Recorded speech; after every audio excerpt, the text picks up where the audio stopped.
Hello, everyone, and welcome to Wowhead Weekly number 232. Oh, did you see that? That was my cat. My cat Maya Aw. running around. We are live here on a Monday. I don't know if you could hear her too. She's also meowing. We are here on a Monday as we recently changed our show days to Mondays from Thursdays. I am Annie, or also known as Annie Fuchsia, a full time streamer on Twitch most of the time, and also co hosting this together with my lovely co host, Perculia. Hey everyone, I'm Perk.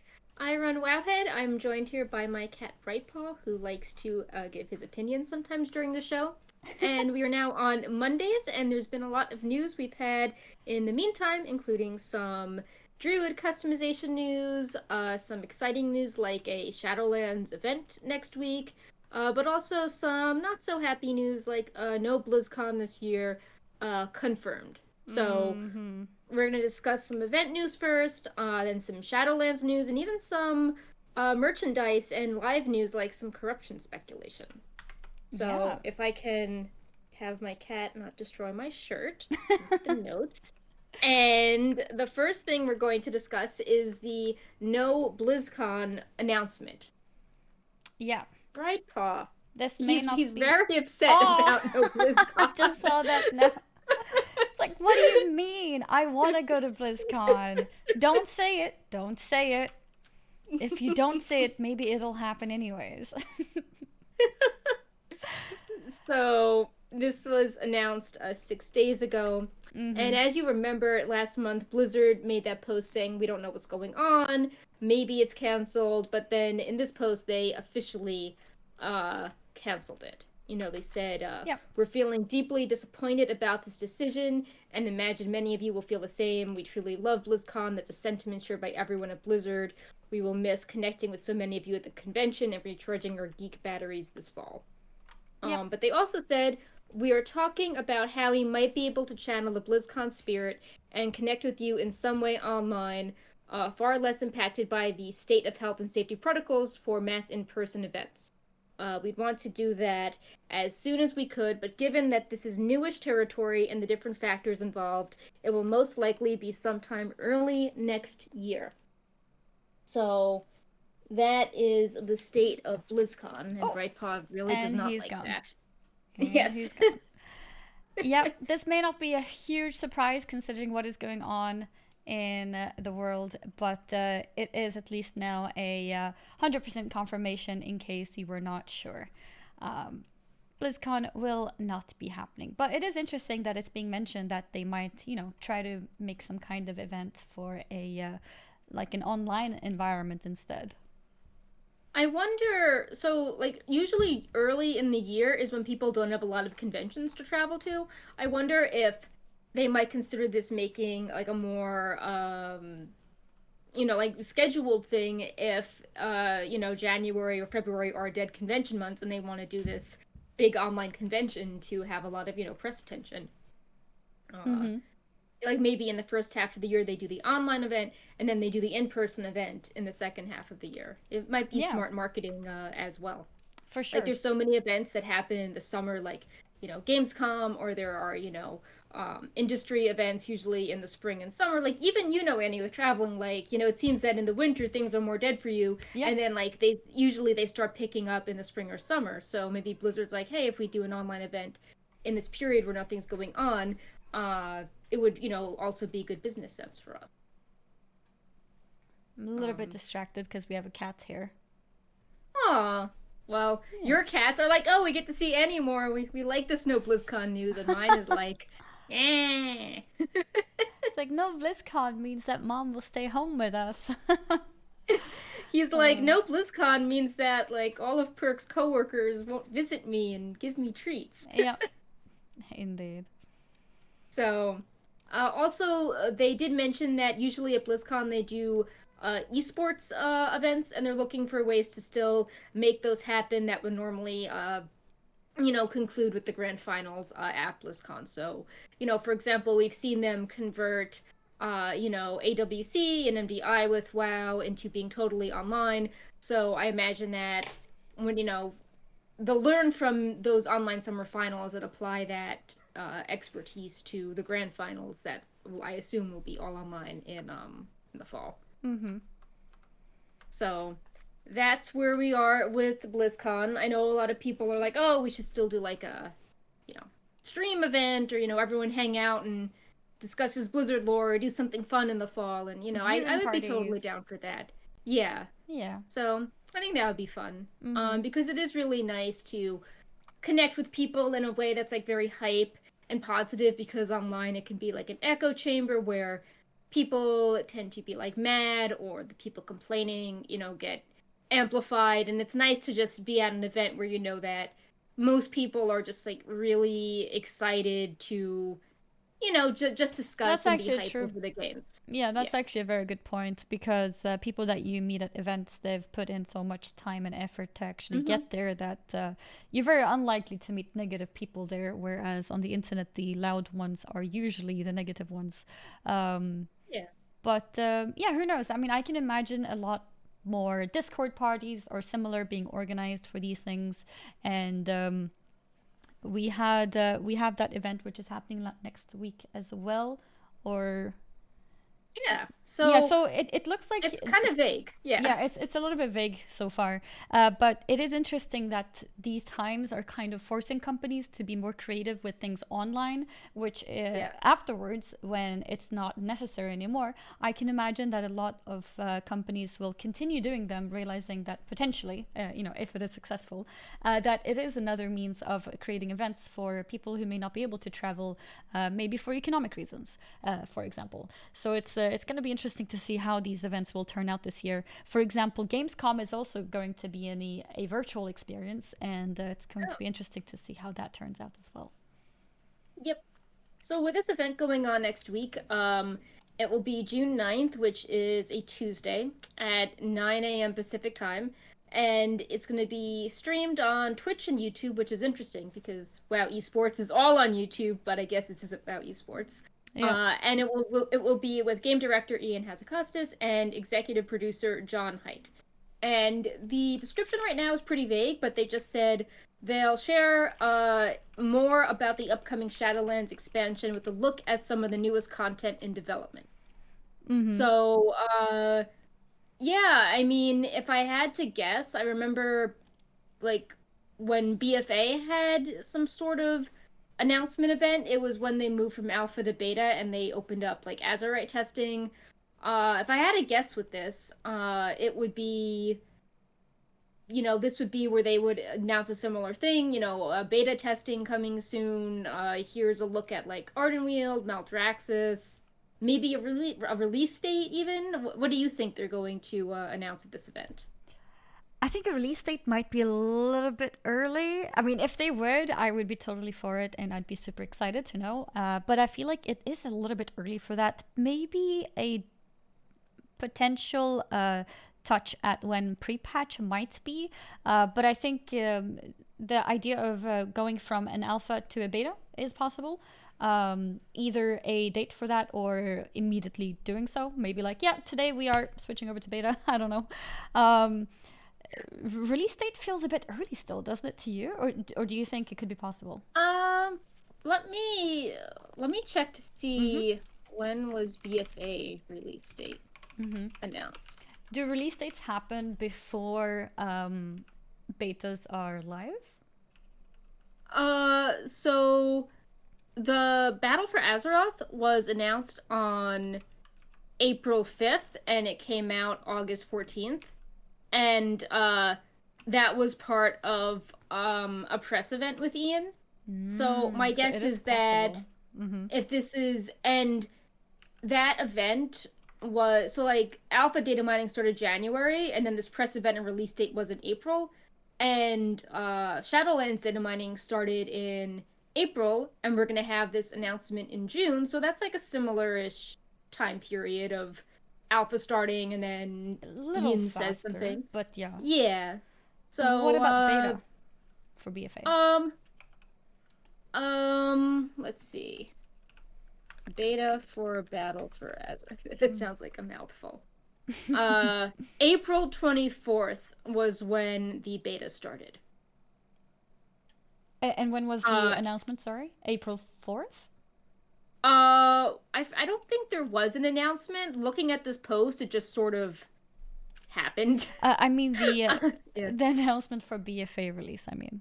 Oh, the BFA release was announced April 5th, and then on April 24th, they just swapped from alpha to beta and did the Okay. first round of beta keys. Well, in that case, I take my word back and say, yeah, it's possible that the Yeah. Shadowlands release date might actually be revealed then. It seems like it is possible to do it before we have beta, so that's cool. Now I'm Yeah. more excited for Yeah. next week, actually. Yeah. Yeah. But yeah, I feel like they have to announce something about the max level systems because we haven't seen a ton of class changes after the first build, and it's like, well, we don't really understand how the class changes work if we don't have like any legendaries to test, or this like Mm-hmm. soulbind system is totally up in the air. Yep. And like even with the covenants, yeah, we know all the base abilities, but when we like the covenant specific anima powers, we only have them in for Kyrian, not the other three. So it feels that we need to start getting some details on how all these pieces work together, or else all the super early alpha testing will not be that thorough. Yep. Like a class might feel great, and then you add legendaries, and all of a sudden, one spec is really OP, and we Mm-hmm. can't test any of that. So I hope that this presentation goes into more of like the max level things, and we start being able to test that soon. Mm-hmm. We are And go ahead. we're roughly 2-3 months behind BFA schedule. Um, correct? I'm so good with these dates. Battle for Azeroth Alpha start. Wow. I'm trying to find the very first. So it looks like um in the last week of January, the data mining started, and February 7th, Alpha was playable. Mm-hmm. Then we had the press event April 5th, and it moved to beta April 24th. Mm-hmm. So between the playable alpha and the press like event announcement release date, there was only like 2 months. Okay. Mm-hmm. So that's actually like pretty short. So Mm-hmm. when we think of when Shadowlands alpha was Mm-hmm. playable, and then this event on the 9th, that's pretty similar, 2 months. Mm-hmm. Yeah, for sure, actually. Let me let me look at this again. So, do you Um, think we're looking at a Shadowlands release for October or November? I think it's gonna be the Thanksgiving November weekend, like Black Friday-ish. Well, I don't Is know that if it's end be of Black. November? It's Yeah, like I 20 think it's something? gonna. Yeah, I think it's gonna be that because a lot of college kids. I don't know what it's like in Europe, but a lot of people. It's not like elementary and middle school in the U.S. where you like work through all of December and then you have off at the very end. Like a lot of people in college, like their exams end earlier in December, so I think they want to take advantage of trying to get like the younger generation playing WoW Yeah. when they're off. And with American Thanksgiving, like a lot of people tend to spend more money then on like new computers, new systems. The weather is bad, so you are inside more. Mm-hmm. Families are usually stressful with Thanksgiving, so you want Yeah. to escape and do something else like play games. So I think it's going to be November, and I'm pretty sure I'm looking up. When is the common sort of payday for America? Usually America do 2 weeks at a time, so like the first and then the 15th. Oh, okay. I'm looking at this, and Wrath of the Lich King released on November 13th, actually, and I Mm-hmm. think I think they could do something really similar with that. So like you could start doing stuff in November, and then when you have that long weekend, you can like really dive into the max level stuff in WoW after you have a few weeks of leveling up and getting your character ready. Mm-hmm. And then that could mean that if Blizzard cares about like streamer schedules or like people want to take the holidays off, there would still be enough time to do things. So it's not like, oh, we are progressing over, Christmas break, or, like, oh, we're like, oh, this, the Mythic Plus system has opened and it's, the holidays, Yeah, Christmas yeah, Eve. yeah. So I think that November avoids a lot of that stuff. And if something is really important, they can probably delay like that system until January. But yeah, I think mid-November is what they'll be aiming for. Mm-hmm. Which they Because you don't can want it to be in now December. do. December would be awful. Right. Right. And I feel that October they're going to be scrambling to do the equivalent of whatever the BlizzCon esports events were going to be, because BlizzCon is always in like late October, early November. So I think it would be weird for the professional people if they're playing BFA finals while Oh, yeah, that's Shadowlands a good leveling. point. And like a lot of the talent are casters, are streamers as well, and they would be having to do the Blizzard event versus playing Shadowlands. So I think that all the esports finale stuff that was planned for BlizzCon, whenever it's going to be, October, has to be out of the way first, and then they would do Shadowlands.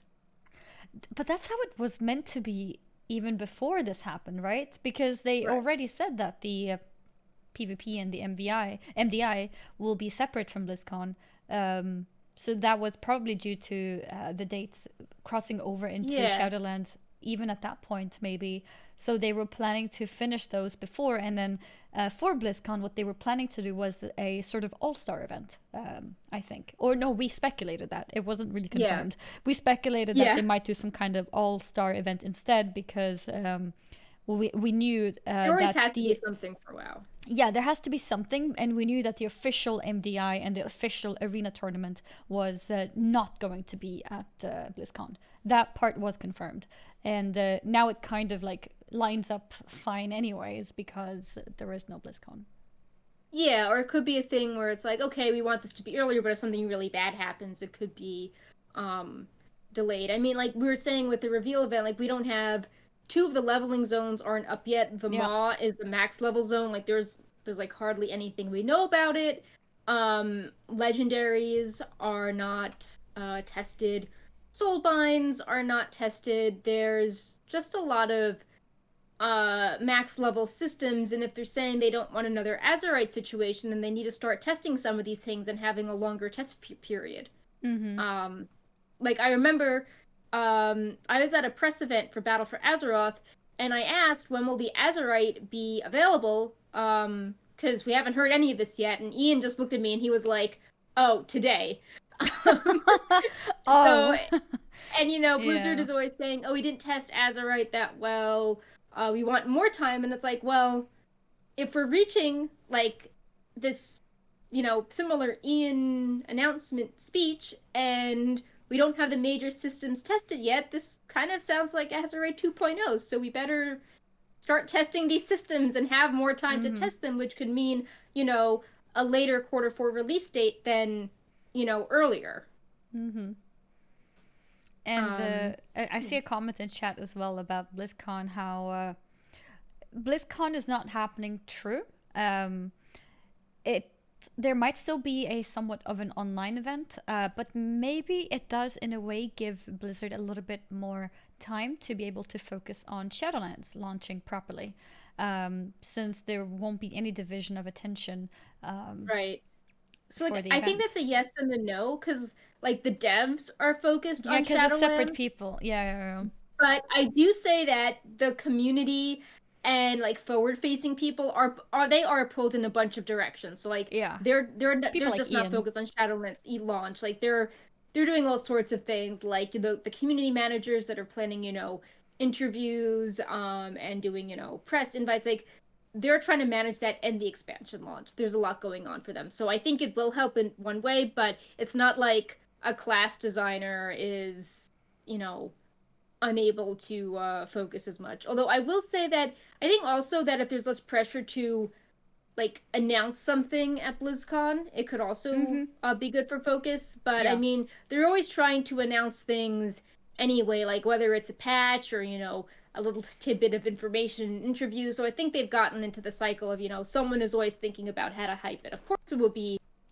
Ian doing a stream or a blog is less of a project than six guys up on a BlizzCon stage talking for an hour with Yeah. you know screens behind them. Yeah. But Mm-hmm. I think the devs won't be affected, but I do think it will help community and the people that have to do like the forward facing media jobs. I think they'll be pulled in less directions, Yep. hopefully.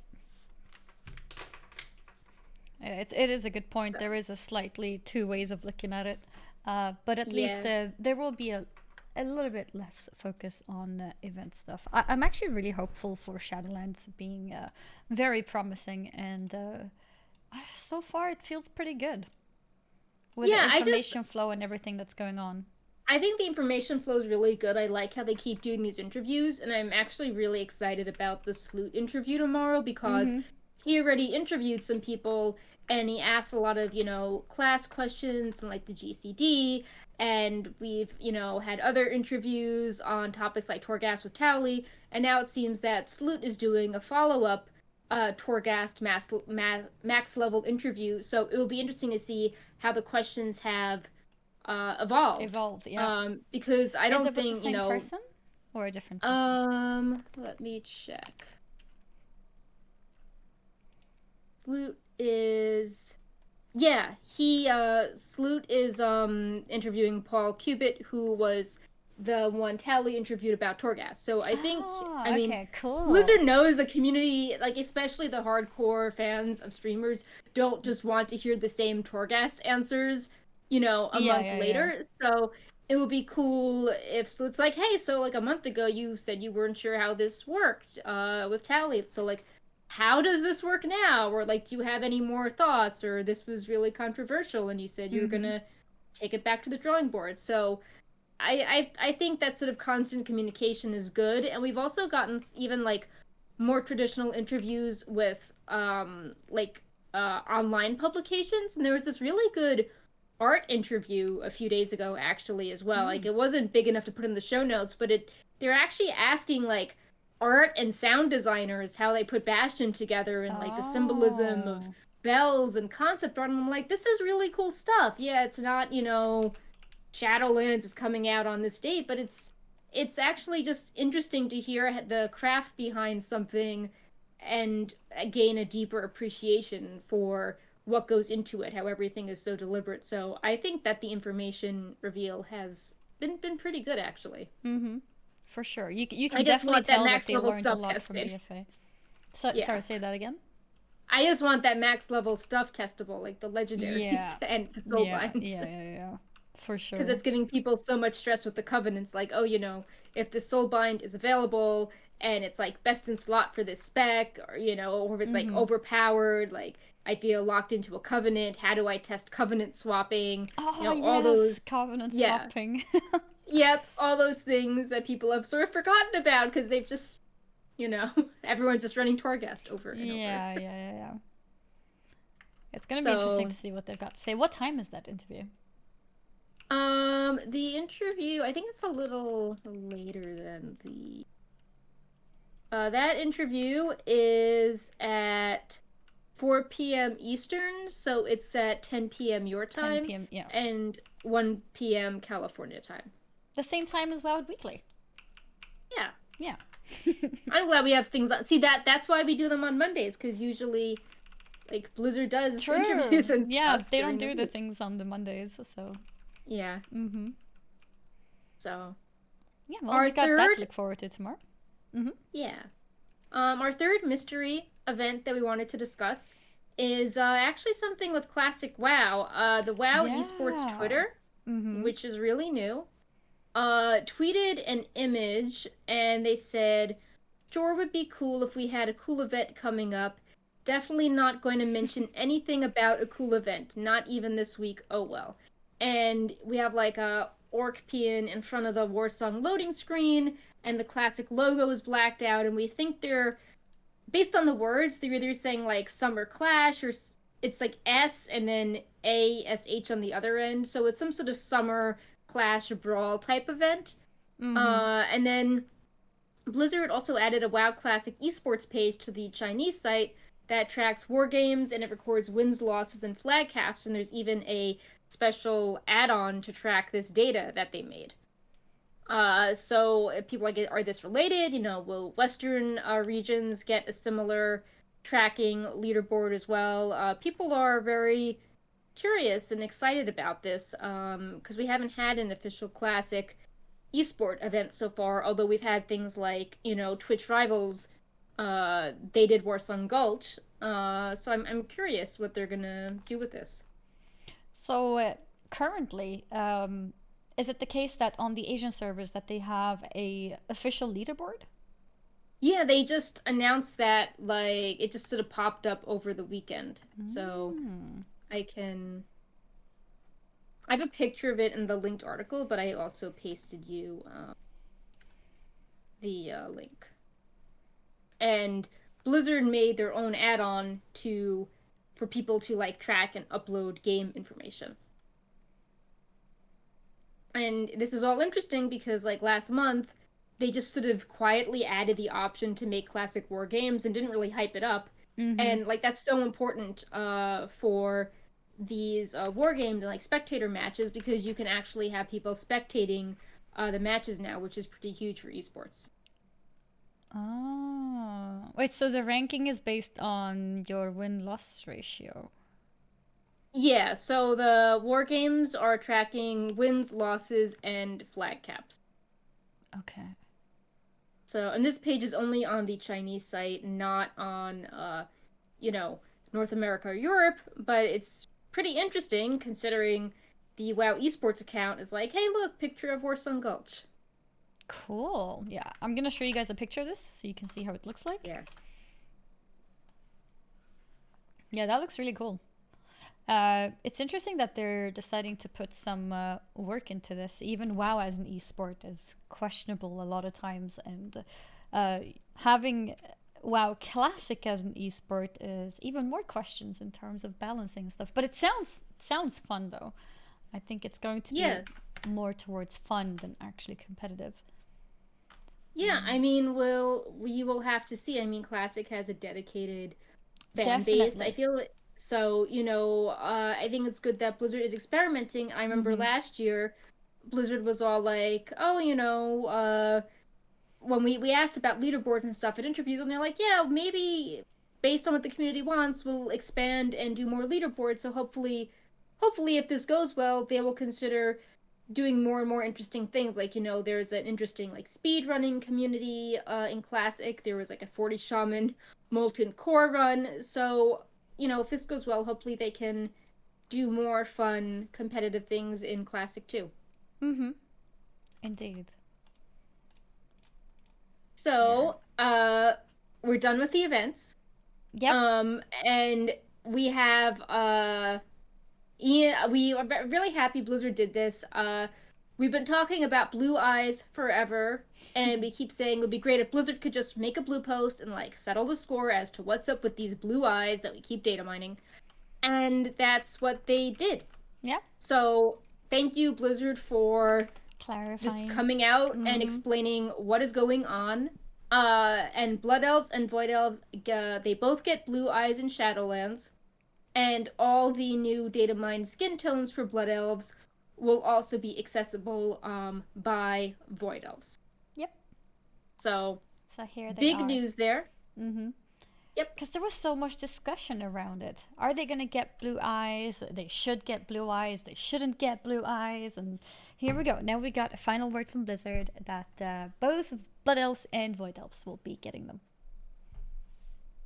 Yeah. So, I guess this sort of settles the high elf debate, although something that is still interesting is that I think these blue eyes were not exactly like what Ilaria or Varisa has. So it's like, are these meant to be like exact? Are you meant to be RPing a high elf, or is it just hey, blue eyes are a common color? Yeah, you can have a shade of blue eye, even Mm-hmm. though it's not the canonical high elf blue eye tint. But yeah, I mean, I think I'm happy they are giving it to both sides. I think there would have been a riot if only Blood Elves had it. And Ian also confirmed this too in a tweet. He explained that in the interview where he said they were only available to NPCs, that afterwards the team reviewed all the discussion and realized it made sense to give it to players. Okay. So, So, mm-hmm. I know some people are like, Blizzard said X, like, and they changed it, like something must be wrong. And it's like, well, even if you disagree with the decision, it's good to see like the feedback process in action, and Mm-hmm. alpha means things can change. Because a lot Mm-hmm. of times people are like, Blizzard does a thing and then they won't touch it again. Yeah. So Yeah. it's actually really good to see them being like, yeah, maybe we should give both races more options, or they used to be like, oh, no plans for allied races in 9.0, and now they're giving Void Elves the eyes as well as the skin tones, which I think is good because a lot of people were like, hey, so my Void Elf really doesn't have very many options next to the Blood Elves that have, the exact same model. Yep. So I think that it's really good that Blizzard is adding those things. Mm-hmm. So I the think it would be slideshow that we cool. showed was the Yeah. blue eyes for both the races, and then we also had the skin colors, which were added to both races as well. And sorry, go ahead. Yeah, I was going to say that I think it would be cool if the Void Elves could get some of the same jewelry as the Blood Elves, maybe with a silver tint, because there are still a lot of unique Blood Elf things. Like, they have the Blood Elves have the body jewelry, and then they have the necklaces, Mm-hmm. which is pretty, over the top. So I think it would be interesting if Void Elves, maybe would get necklaces, maybe like looking similar but with a different tint to them at some point, as well. But Mm-hmm. overall happy to hear this change. Uh, and yeah, I think it just shows that things can change during alpha, and to keep an open mind. If you see something pop up in the data, it doesn't mean that something is wrong. It could mean that Blizzard is still changing their minds, and I'm glad that they made this post sooner than later, especially because there wasn't an alpha build last week. Yep. So if they didn't make a post, you'd have like all these people panicking, questioning this for another week. So I'm really happy that they put this together. Mm-hmm. Keep in mind, there's a bunch of other Blood Elf options like ear color, body jewelry, Ear color. hairstyles, hair color, lots of options that are coming besides these two. These were just the most confusing ones that Blizzard wanted to highlight. Like, everyone knows that Blood Elves will obviously get a new hairstyle, Mm-hmm. but the blue eyes are obviously more contentious. Mm-hmm. And you mean ear So, sides, right? yeah. Okay. No, So there's no three ear types of colors. ears. No, there's no there are no. It's not like, oh, you could have a purple ear on That would this actually be pretty character. cool. Yeah. Oh, that would actually look really cool. Imagine having a very light, sort of whitish skin color. I'm not sure if that's an option. I think it might be an option. And then have dark purple ears. I think that would look really That would cool. be cool. Mm-hmm. We will actually have some interesting kind of off the wall customization speculation with night elves in a few minutes as Mm. well. Mm-hmm. But why don't we discuss Chromie time first and some leveling things? Yeah. This was actually So, funny when I first saw the screenshot of it. oh. But yeah, go ahead. You can introduce it. Ah, yeah. So we always knew that in Shadowlands, you pick which expansion content to level in, and we always knew about this, but the UI for choosing it wasn't really polished. Like, you were going to a message board earlier in the alpha, it wasn't very Yeah. good. And they finally added Chromie and the UI that pops up. Even though some of the images are off, we have a better sense of how this all looks like. It's a lot more polished than it was before. Yeah. This is the slide that I'm talking about. As you can see, we have Illidan running Pandaria. Uh, Yes.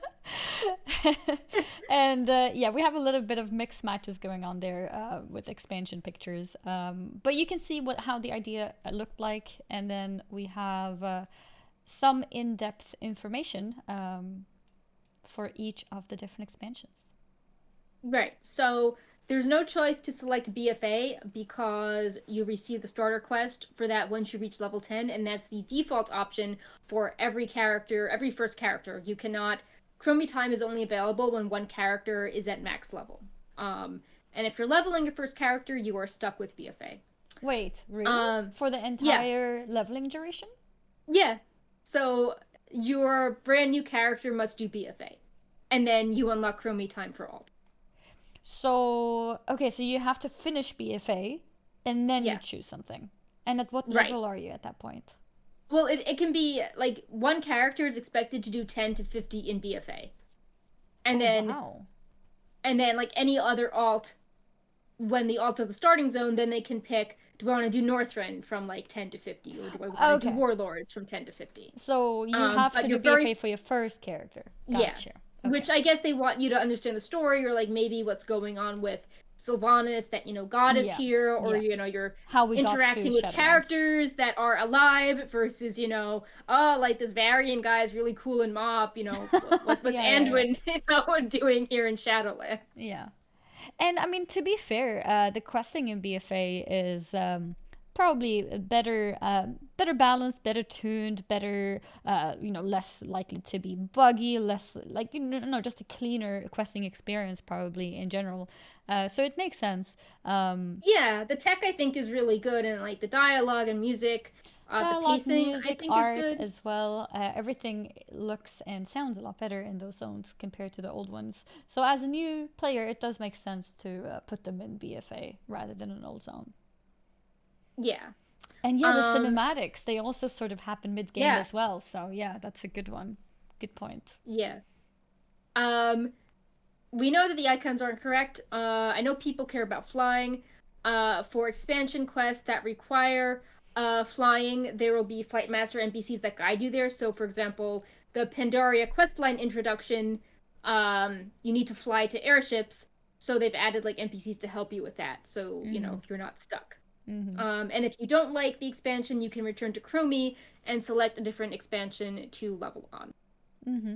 Um, and vanilla and cataclysm content are bunched together, and that is intended. They're like, yeah, it's really hard to sort out the original zones, so we've decided to go with the cataclysm era versions of these zones, and we'll give you selected storylines, and you can play through a certain number of zones um, as on your way there. Yep. However, not all zones are created equal, as we've seen by Mm-hmm. a player leveling from 10 to 50 in under 4 hours with Yep. Warlords of Draenor.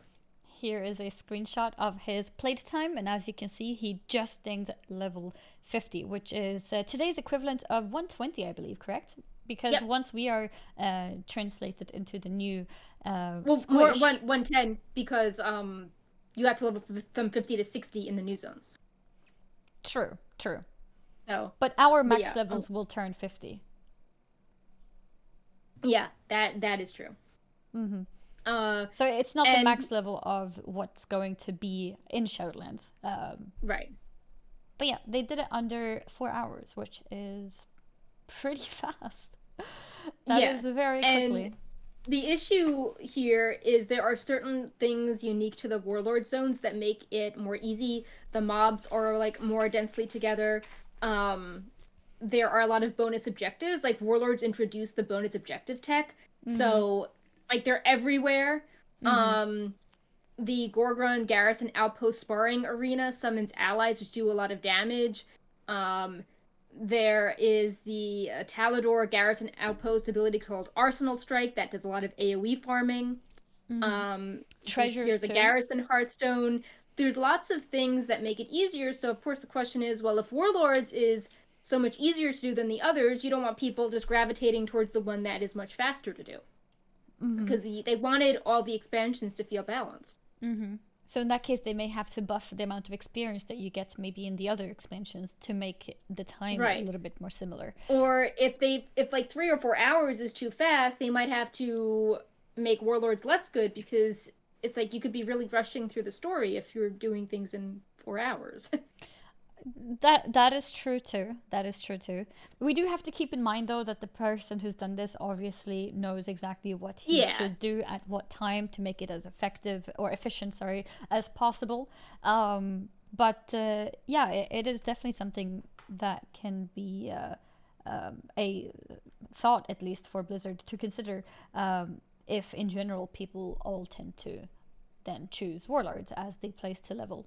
But maybe for a normal person who doesn't have that much warlords experience, leveling in warlords might not actually be that amazing compared to all the other zones. So then you can't really punish those people for the same thing either. Yeah, and then also story-wise, it's like uh Warlords might not be the most appealing for someone because like you don't it's all these AU versions of characters that are like 30 years old and it doesn't, it's not really familiar faces in Warlords. So it might not be like fun for a newer player that maybe doesn't really remember what's going on, or like, why is Thrall's dad here? I don't remember Thrall's father, being in the Yeah. story. So, I guess but another way yeah. of doing it is potentially nerfing experience for bonus objectives and similar, but it feels punishing for no reason, really. Or they could nerf like how strong the garrison abilities are if people are, picking these leveling things to, like, I'll take this garrison AoE and now I'll kill 20 mobs with it. That does seem a little broken with scaling. Because I don't remember people doing that in Warlords, using No, that abilities must to be a kill so scaling many thing, things. right? Yeah. Mm-hmm. Bright Paw. I don't know if you heard him just now, No, I but he didn't just hear it. chimed in. He was like, into the microphone. Oh, no, we Like, couldn't I don't hear it. like the scaling. No. But I'm looking at my yeah. Maya who's hiding here under the table. Aw, good cat. Mm-hmm. She just doesn't like sitting on my lap. I don't know why. She doesn't like. She's not a lap cat. She likes being on my table, on the sofa, on my bed, but not on my lap. Apparently, my lap is not comfortable enough. Oh, we got Luna here too, looking out the window. Many cats. Mm-hmm. Many Animal cats. Crossing. Yes, Cat Animal Crossing. villagers.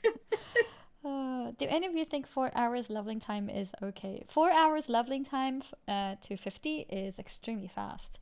And I'm not sure what the average leveling time is going to be for most people, but yeah, 4 hours is very fast. Something that I also want to say is that, it's awesome that Des Mephisto is testing and doing this so much, but you don't really like you're a lot. I feel like I have to open this up to your everyday person because, you know, people are running Torghast, but you don't really see a ton of people just playing and doing stuff on the alpha for fun, especially more casual players. No, So exactly. That's also I true. think you need to get that feedback as well because, like on Wowhead, he'll do this really awesome run and be like, yeah, that's awesome, let's cover this on Wowhead, but we don't really have feedback, from your average player that's like, hey, I'm totally lost in this zone, or, stop to do this random side quest. And I think that's important as well. Mm-hmm. And I would hate for Blizzard to, nerf things based on this one person, doing really awesome speed leveling, Mm-hmm. and then the average player who's not testing the content is like, hey, actually, like I'm doing this twice as slow or 3 times as slow, and they don't have that type of data. Mm-hmm. And yes, somebody in chat says or said that it's not 4 hours; it's about 18 to 19 hours. So I guess 18 to 19 is a more correct average leveling time for those levels. But the one that, in case you missed it, the one that we showed just now was this player here who leveled in Warlords to level 50, and as you can see, his played time here is just under 4 hours. Obviously, this guy must have planned out his route properly and decided exactly where he has to be at what point to be as fast and efficient as possible. So this is by no means an average time for people to be expecting to level. He's It even also using those speedrunner, those timing things, like I don't know what it's called. Let me show you again. Uh, watch. yeah, the watch. I feel like I Yeah. only see speedrunners use this, so you can tell that this person is, the real deal. Compared I to think a regular of leveler. like WoW Classic when people are, mage AoE leveling so fast, and Yeah. then like your average player who's juggling a job and retail in Classic WoW is like, man, I couldn't get past level 50, like I just had to stop. I'm like doing this for weeks. Yep. Like I phase 2 hit, I'm being ganked by PvP, I'm done with this. Yep. Yep. So, yeah. Yeah. You do have to consider that he's doing it probably, and he's probably done it multiple times as well to get the time to be Yeah, better that's what and I'm better saying. each Like, time too. Yeah.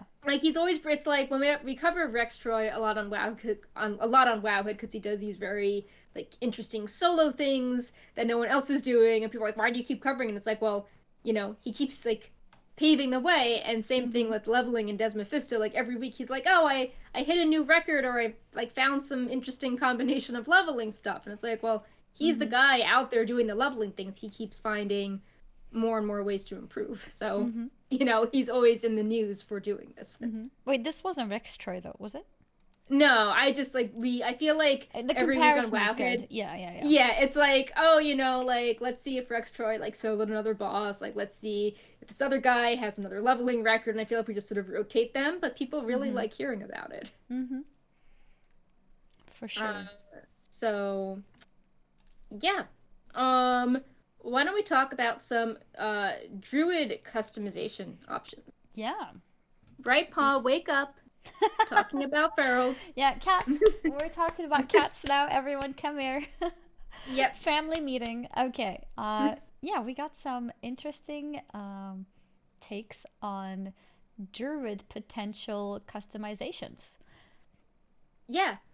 So it seems, based on the data, which hasn't let us down with the blue eyes, that there are the character customization categories. They added two new ones called bear form and cat form. In Right, Paul, you knocked something off. That was bad. Oh no. Right, Paul, you can't do that. He knocked a pencil jar over.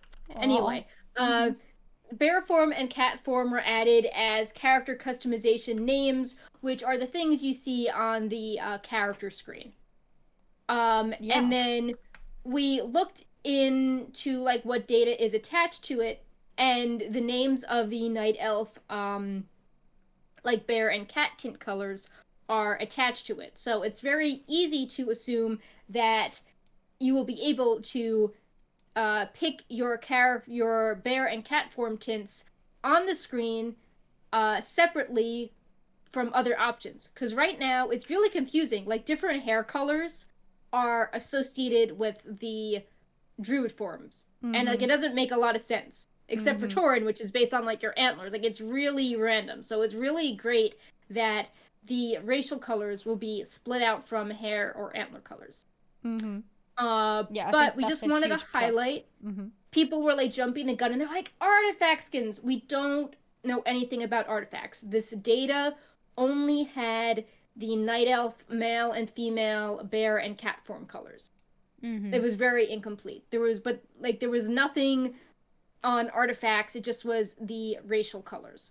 Mm-hmm. So right now, it looks like you can change the racial tint associated with Night Elf or Worgen or Troll or Tauren, or Pine Mountain Zandalari, but you can't pick your artifact druid form on the screen. Like you'll still have to go to the weapon and transmog it from the weapon. I mean, that does make more sense, right? Because it's not really Yeah. your skin per se. This Right. is a part of you that you're not really meant to change. Whereas the artifact weapon is a temporary thing that you're supposed to get from the weapon itself. So I would be very, very, very surprised if they would give those colors out as part of the customization screen. I don't think they will be provided in that way. I think Yeah. these are meant to just be the basic colors, but instead of you having a random one based on, well, not random, but seemingly It does feel random, pretty random. yeah, seemingly random Yeah. based on your hair color. Instead, you get to actually pick how you want to look as your default look in your cat and bear form. That's more likely what it's going to be. But you can, of course, still use your transmog options with the Legion artifacts in order to look very flashy and pink, for example, as Yeah.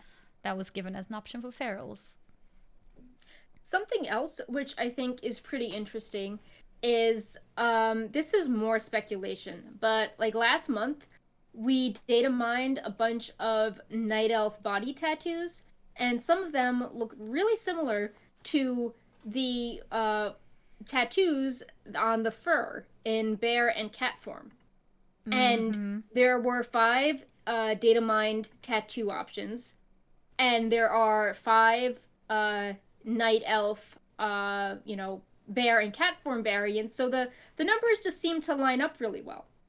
And so we're speculating that it could be interesting if druids could, their body tattoos, you could choose that, and then that could also be reflected in your bear and cat form, like on the front paw Mm-hmm. on the side. Mm-hmm. Because if you look at Malfurion Stormrage, he has these unique markings that are the same in bear form and on his torso.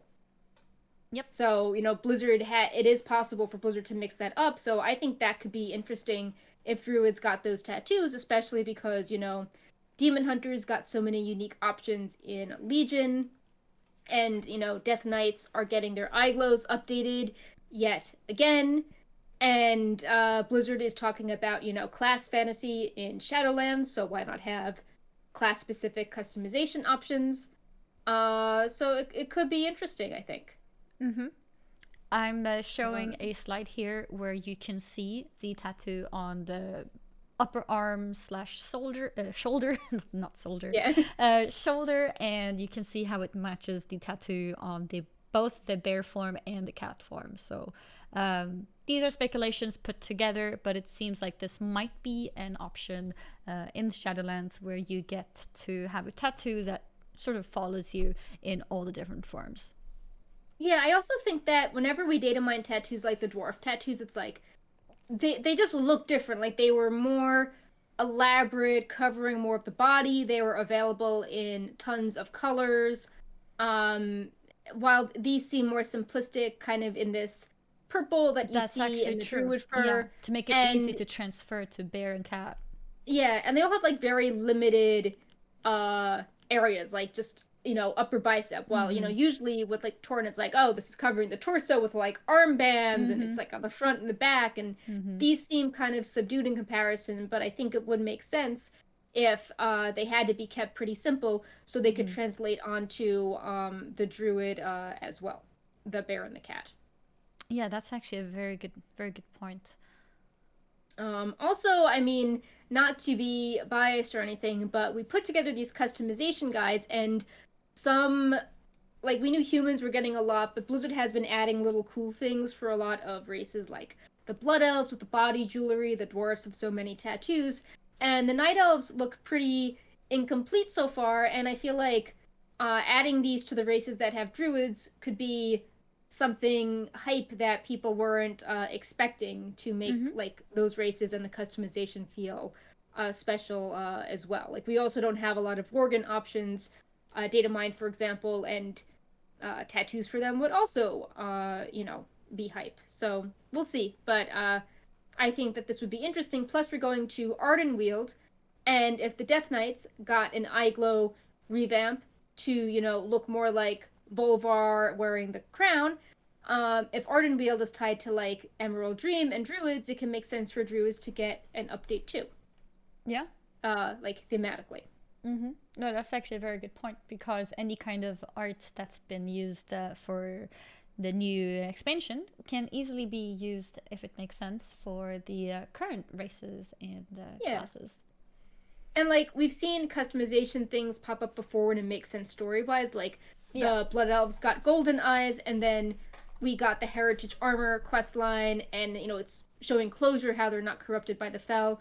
So it would be Mm-hmm. interesting if we're gonna like revisit the Emerald Dream and Sarah, and like maybe learn about a loon if the Druids got some interesting body tattoos. But all that speculation.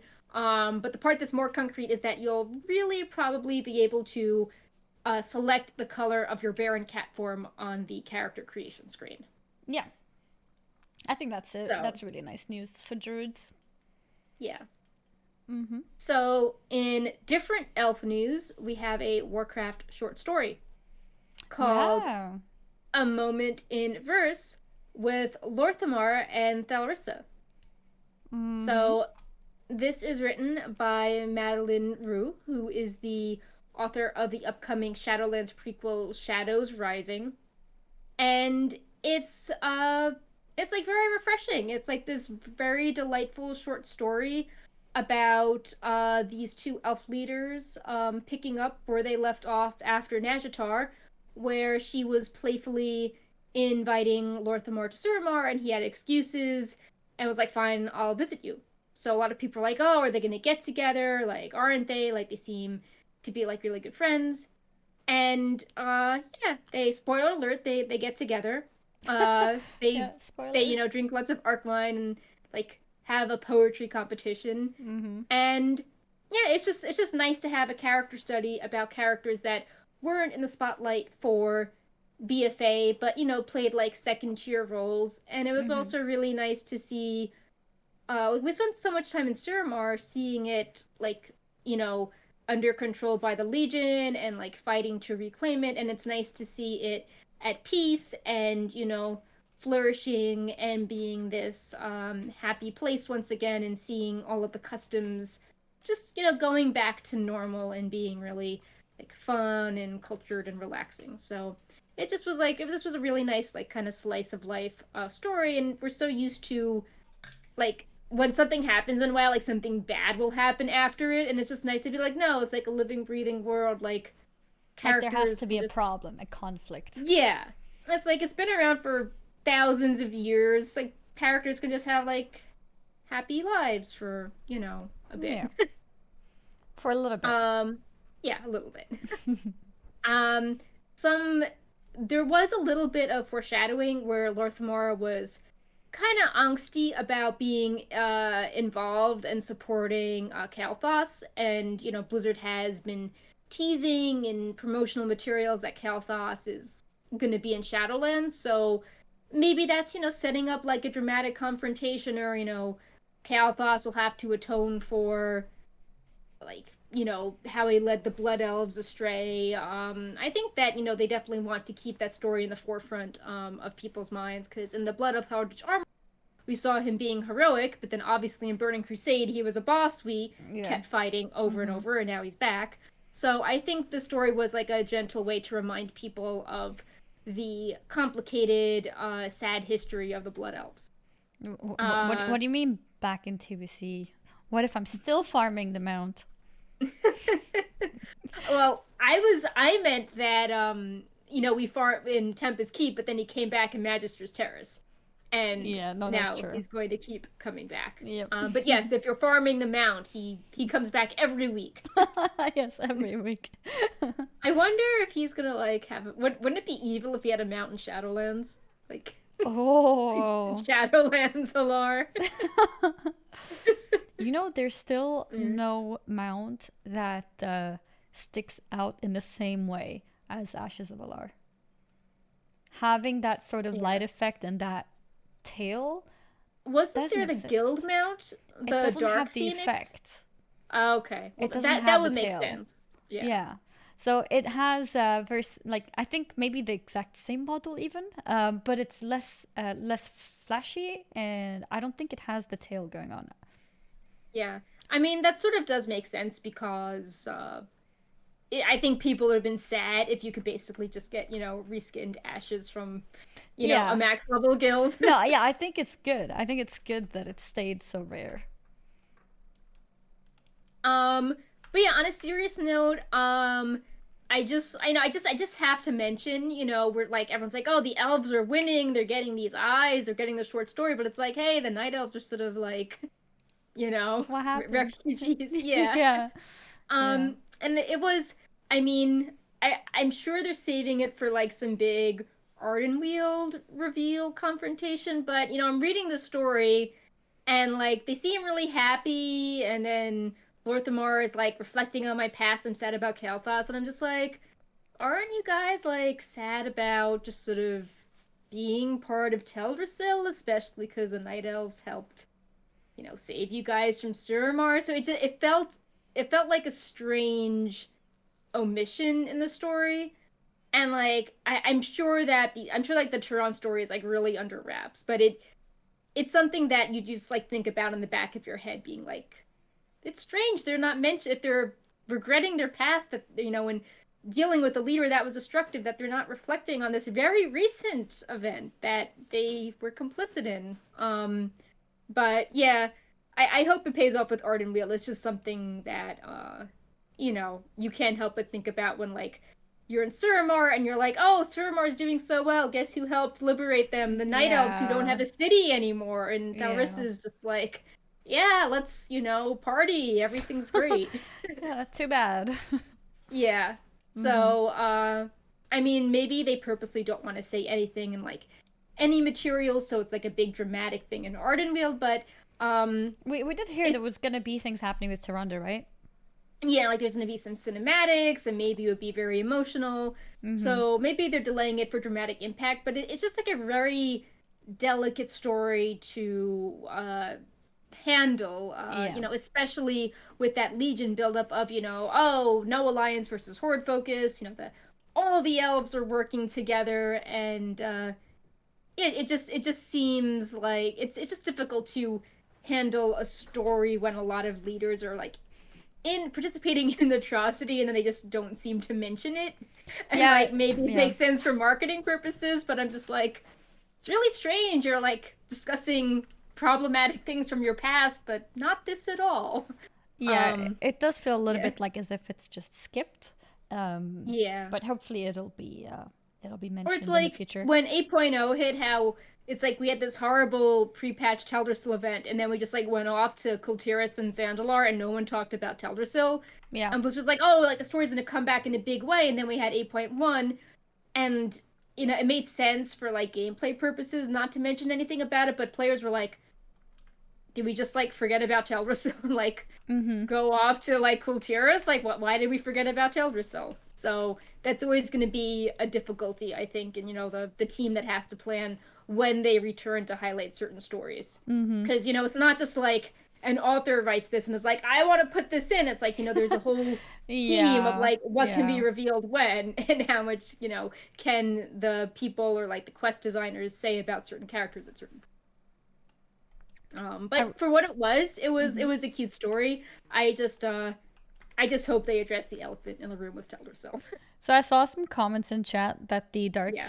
Phoenix also has a tail. Oh.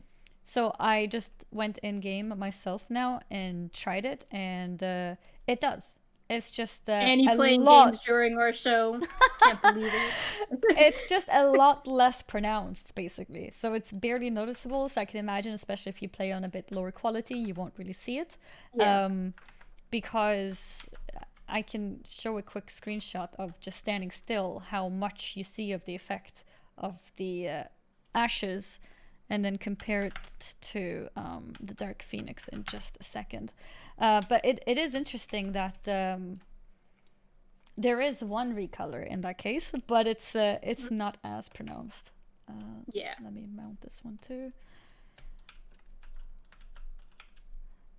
I'll try to take it from a similar angle. So standing still, it's quite a big difference.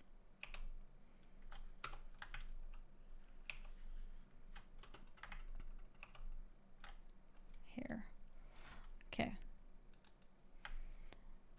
So you can imagine when flying that there is a Just saying if difference there there was too. like a blue or a spectral, like a Revendreth version of Ashes of Alar, that would be pretty cool.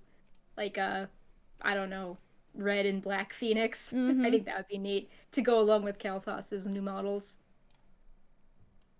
I think that'd actually look really cool.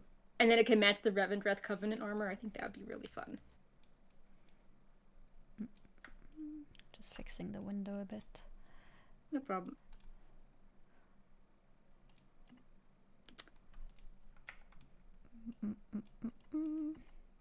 Here. Also, as you're sorting this out, I also Mm-hmm. recommend people checking out the official Blizzard page for this, because there's I think Lorthamar got his own like high definition art, which is pretty cool. There is like a really cool uh, Mm. front page book cover artwork Mm-hmm. of him in Suramar with his new model from BFA. So that's pretty awesome as well. How a character maybe is not the focus of the expansion, but they can still get some attention and have a nice spotlight on them. Okay, here I've got the pictures. The one for ashes is cut, but I think Yeah. you will still get the point. So here Yeah. I have it.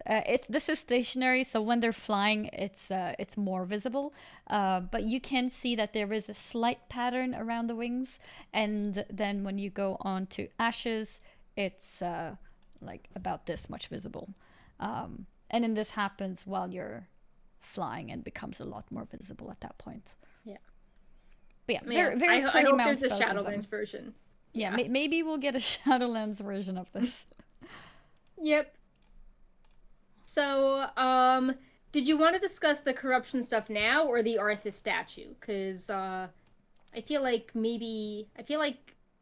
the statue's more like farther Ending afield thing, than right? in-game stuff. Yeah. So Since corruption is a very relevant thing for in-game, I think we can go for that first. yeah. And the statues is sort of outside of game thing. Mm-hmm. Corruptions have been a huge topic. Why are they on a rotation? Is rotation fixed? Will it be changed? Will everything be available at any point? Many questions. What we have here to discuss are some speculations on it. We have some interesting data that maybe you can actually introduce to us. Yeah. Yeah, Okay. you go ahead with the data, the numbers. So the TLDR is that maybe, very maybe, corruptions are not on a set rotation, so you'll have to wait more than 4 weeks to have your desired corruption return. Mm-hmm. And now we'll explain how we got to this conclusion. Yeah, I hope it's not true because I want Expedient to Yeah. come back ASAP, Expedient 3. But apparently, it might not be a an exact repeat of order. And yeah, the explanation is. So there is this part of the hotfix data called Schedule World State, and credit to Dorovan from Big Dumb Guild for discovering this. And inside this scheduled world state data, there is a column called order index and a column called value. I don't know if you want to show a picture of this. It's a lot of numbers, but basically the order index is like 1, 2, 3, 4, 5, 6, 7, 8, 9, 10 in order. And the value is groups of 8, but it's all scrambled. So it might be like 1, 2, 3, then it might be like 4, 8, 3, 2, 4, 1. It's all mixed up. I'll show that too. I'll show for the first 2 rounds.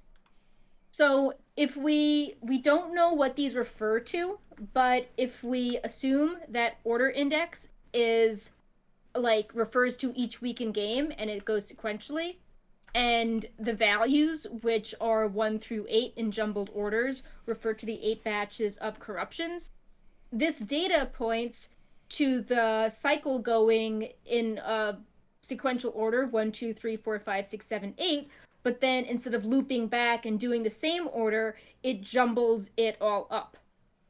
Mm-hmm. So that could mean that, batch 1, which could refer to like Expedient 3, might be like, it might have been in the first position in the rotation, but in the second rotation, it might be like in the middle of the pack, like in position number 4. Mm-hmm. So we won't know if this is true or not until we go through the full rotation, and which will be on June 16th.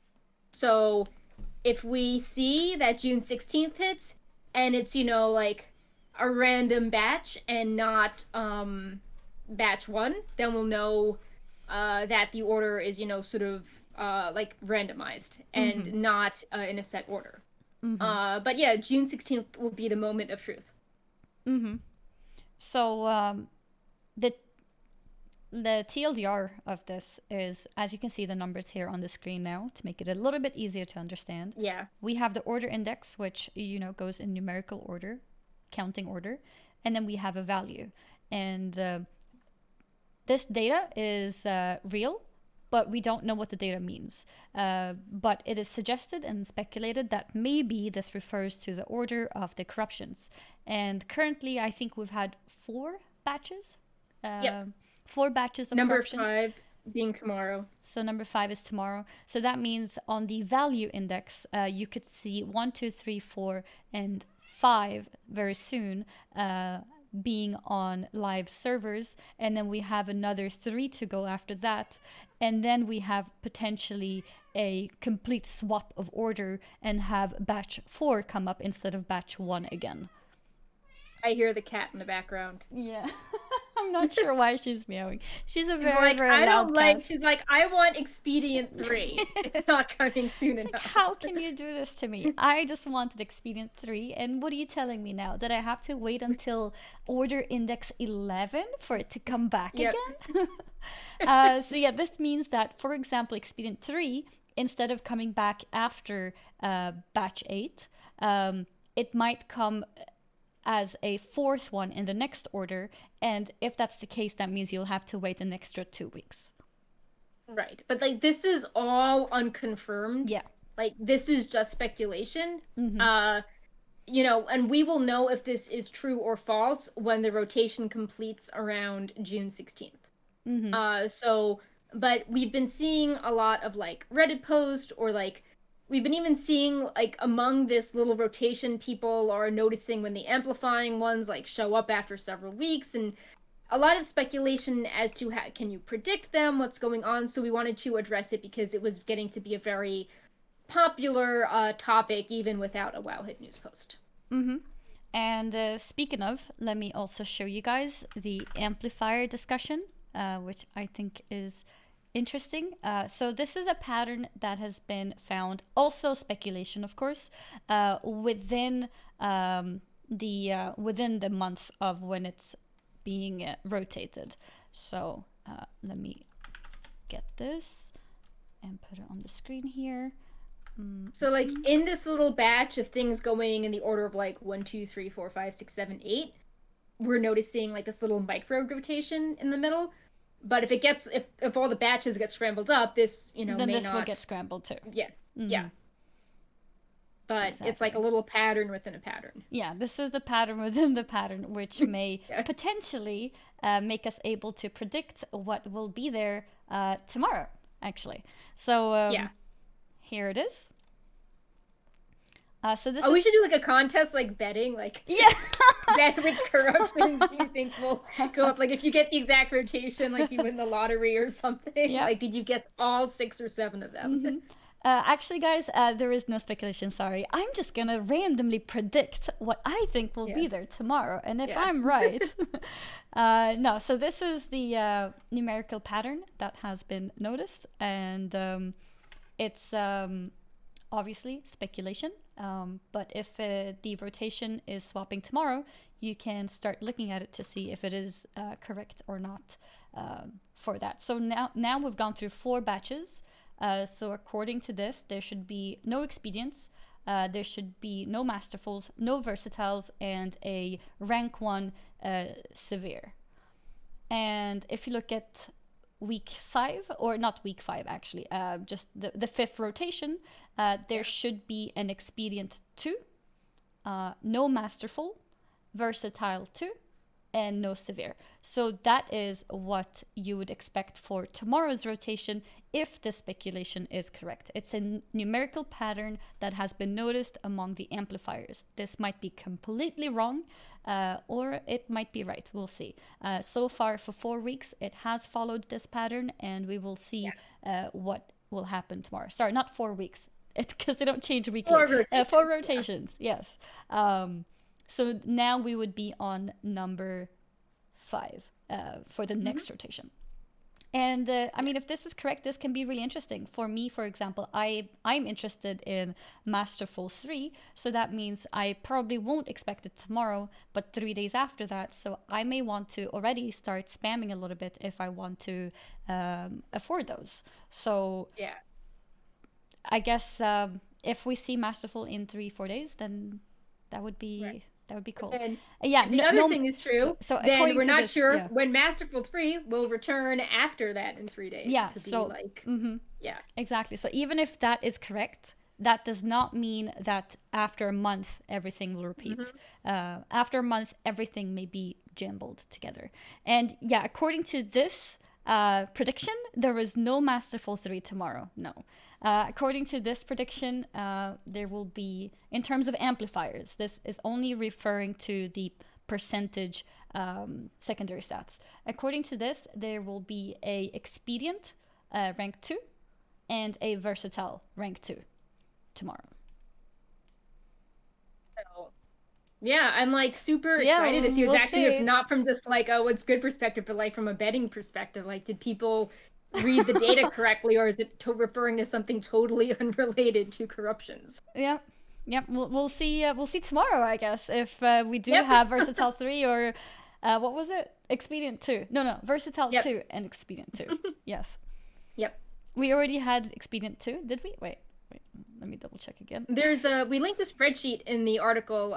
Shift Mage was You're right. Okay. I said the wrong numbers. I mean, we have Expedient 2 right now, so we should have Expedient 1 and Versa 2. My bad. I said yeah, it wrong. and Yes. Expedient 3 was the very first one in the rotation. Yes. I said it wrong. So Expedient 2 is the fourth one here, as you can see, because Expedient went 3002. So the batch for tomorrow is the fifth one. So the batch for tomorrow would be Expedient 1 and Versatile 2. Okay. Yeah, but this is also unconfirmed. Unconfirmed. Yeah, it's just extrapolating based on Yeah. how we've seen a pattern with the amplifiers Yeah. so far. Yeah. So So it's don't bet anything on it. So if you were already starting to, you'll be consider like, oh, betting I your plan house to on like it, taking a don't. vacation and like, I don't like these. I'm not going to play for 3 days, and then like one shows up. Yeah, Masterful is Yeah. in 4 days. Wow had told me, so I'm just gonna go on vacation for 3 days. Yeah. Nice Don't do little that. stay-at-home vacation. Yeah, this is like the weather prediction. Okay, you can't Yeah. count on it. But I like like that playing around metaphor. with numbers and looking at numbers, so we thought it would be interesting to at least mention it, because I'm sure there's other Yeah. people out there who find this kind of information interesting. Yeah. Hmm. So for our final topic, there's an interesting Arthas Lich King figurine on sale. I think we covered the Sylvanas one a few weeks ago, and now there's an Arthas one, which is a very interesting choice of figurine because Blizzard won't tell people if Arthas will be in Shadowlands or not, Mm-hmm. and it's like, why are we having the Arthas figurine versus, the Bolvar Lich King figurine? So far, we only have a Sylvanas and an Arthas figurine. Yep. So, are they going to have like a rematch in Shadowlands?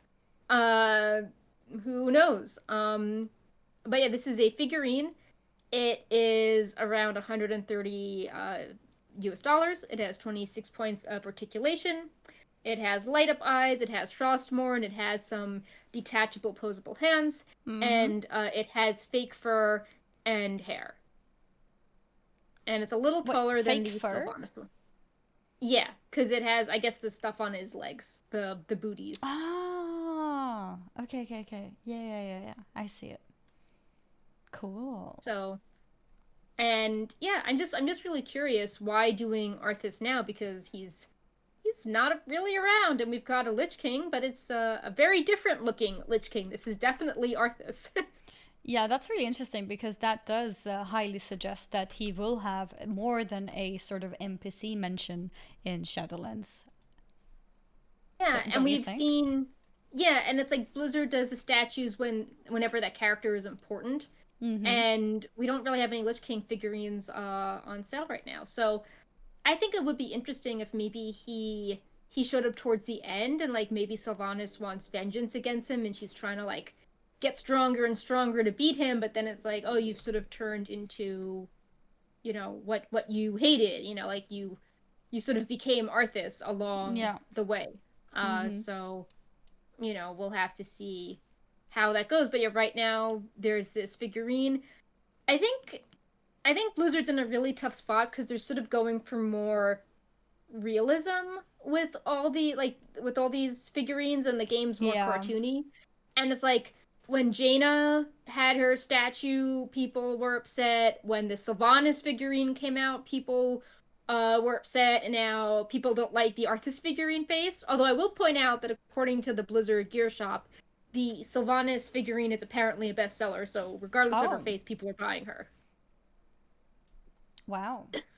But it does seem to be a common recent complaint that Mm-hmm. people are like, oh, you're hyper realistic fake fur posable version of this character. Like the face looks weird. It's I like, do well, agree with maybe the it's Sylvanas yeah, one. yeah. Sorry, not She Sylvanas, looks a Jaina. little yeah. The Jaina one, especially with the second Jaina coming out, it did feel Yeah, the like, second Jaina is a lot better. yeah, And it's like way cheaper too. yeah, but also a lot smaller. Yeah. um, but I also I feel think, like the yeah. little mini Sylvanas that is going along with the mini Jaina Mhm. has a cooler face. Mhm. And it's just hard to. I feel like some mediums don't lend themselves well to cartoon character interpretations as much. Yeah, Like, I think that's what it especially is. when you've seen like this Limitations. like we've all seen, Arthas's face in the cinematic, when he doesn't have his helm as he's dying. Like people have that version of him in their head, and it's just hard to translate that into a figurine made of, very different materials. Mhm. But yeah, you can get your Arthas figurine. He will ship in quarter 3, which is between July and September, Mhm. and he's around $130. Oh wow, is it a big statue? Well, it's a figurine, not a statue. It's approximately 22 centimeters tall, which is like 8 inches, I think. Mhm. Um, and the figurines are more like softer materials, and you can pose Mhm. them. They're sort Mhm. of like sturdy dolls, while Mhm. a statue is like, a hard material that is heavy and Yeah, sits yeah, on your yeah, yeah. desk. Yeah, gotcha. This is more like an expensive, action figure that's not made out of plastic. Gotcha.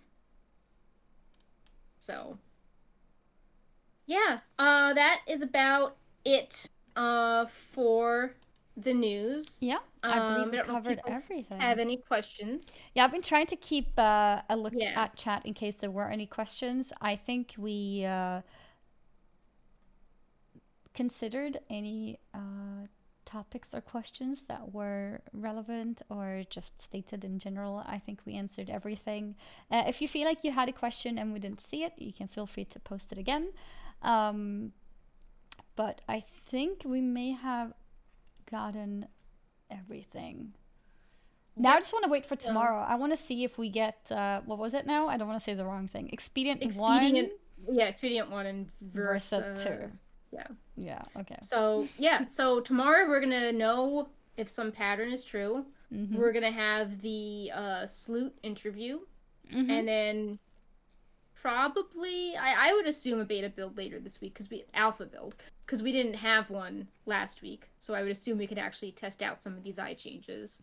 Mhm. And yeah, we'll see where the rest of the week takes us.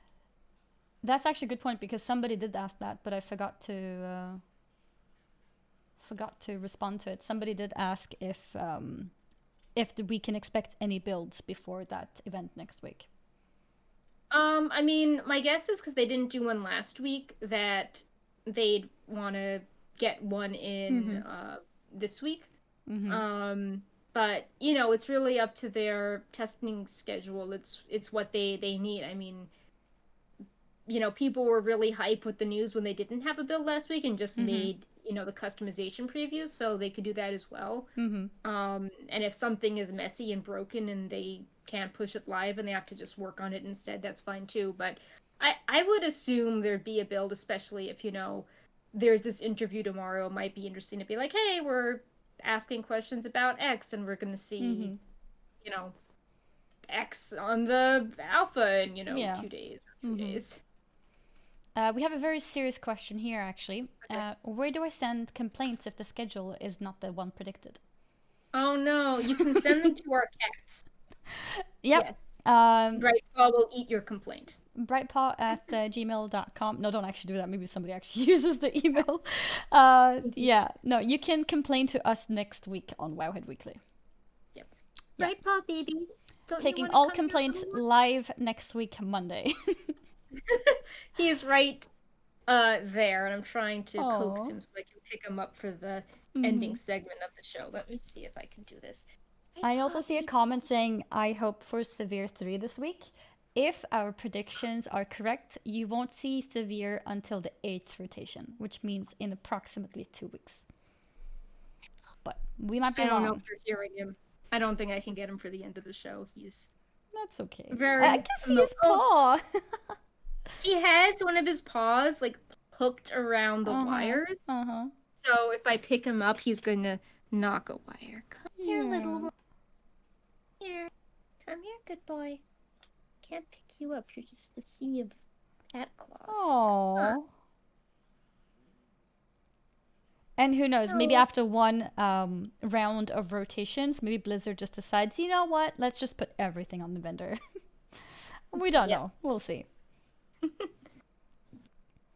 Well, now I don't have a hand for a high five because I have a cat Yep. eating my hand. Brightpaw's like, you can high five with me until the end of time. Yes, exactly. Don't you want to be a good boy? I'm good boy. Okay, no cat. All right. Well, we One can do a last high five without question. him. What is the question? Do you think Blizzard are going to make any more changes to PvP apart from vendors? I mean, PvP is affected by anything which is class related, so do we expect to see more class changes? I think, yes, there's going to be small changes here and there. I don't think we've seen the final build of anything. Yeah, I think it kind of like goes hand in hand with the class changes in general. Yeah, also, weren't you, like a few weeks ago, you pointed out a tweet one of the developers made Oh highlighting yeah, a a new, new like, arena. PvP arena or something, so Yes. we haven't seen that at all yet. No, it was I don't know if it was tested or discussed, but I don't know if you remember the I don't map. think it The was map was tested. maybe not tested in that case. The map was quite Yeah. big, and it looked like there was a big gap in the middle of it. And apparently that gap is actually not a gap, and it's apparently it's glass, so you can kind of like you can stand on it. So that's pretty Nice. cool. I think we got everything. And if polished pet charms are staying, or it will be another currency for next expansion. It They've was been changed really for BFA, quiet. so Yeah.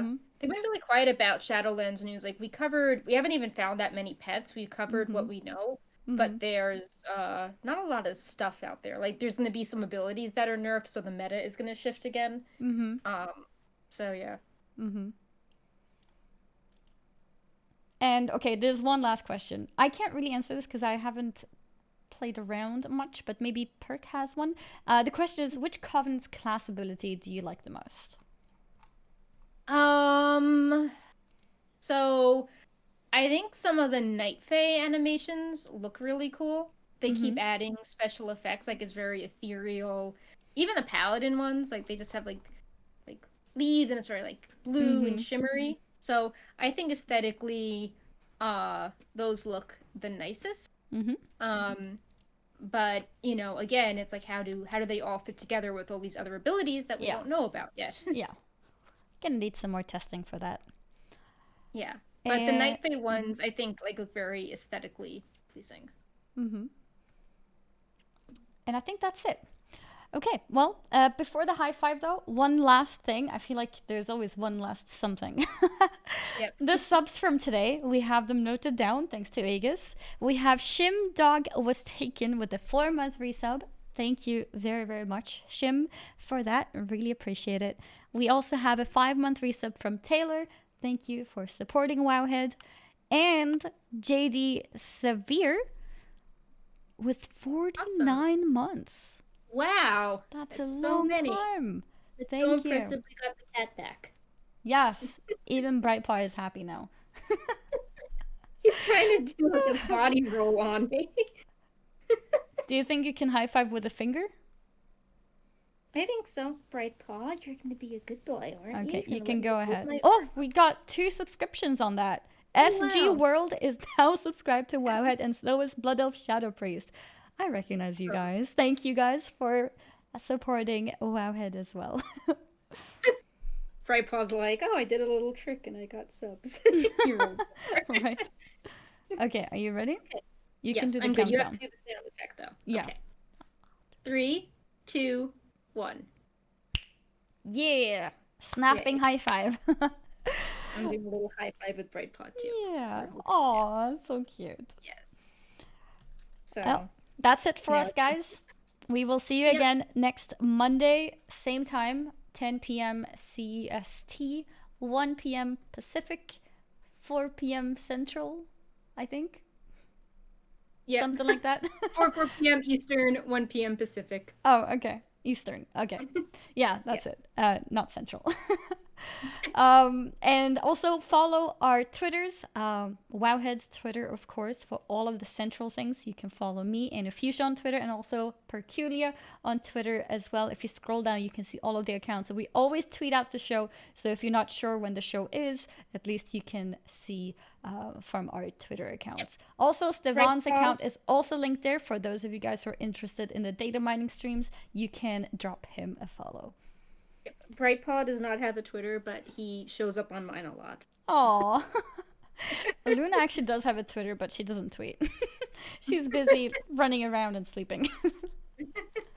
All right, guys. See you next time. Bye bye. Yep. Stay Bye. safe. Wash your hands. Be good to each other. Bye bye. Yep. Bye.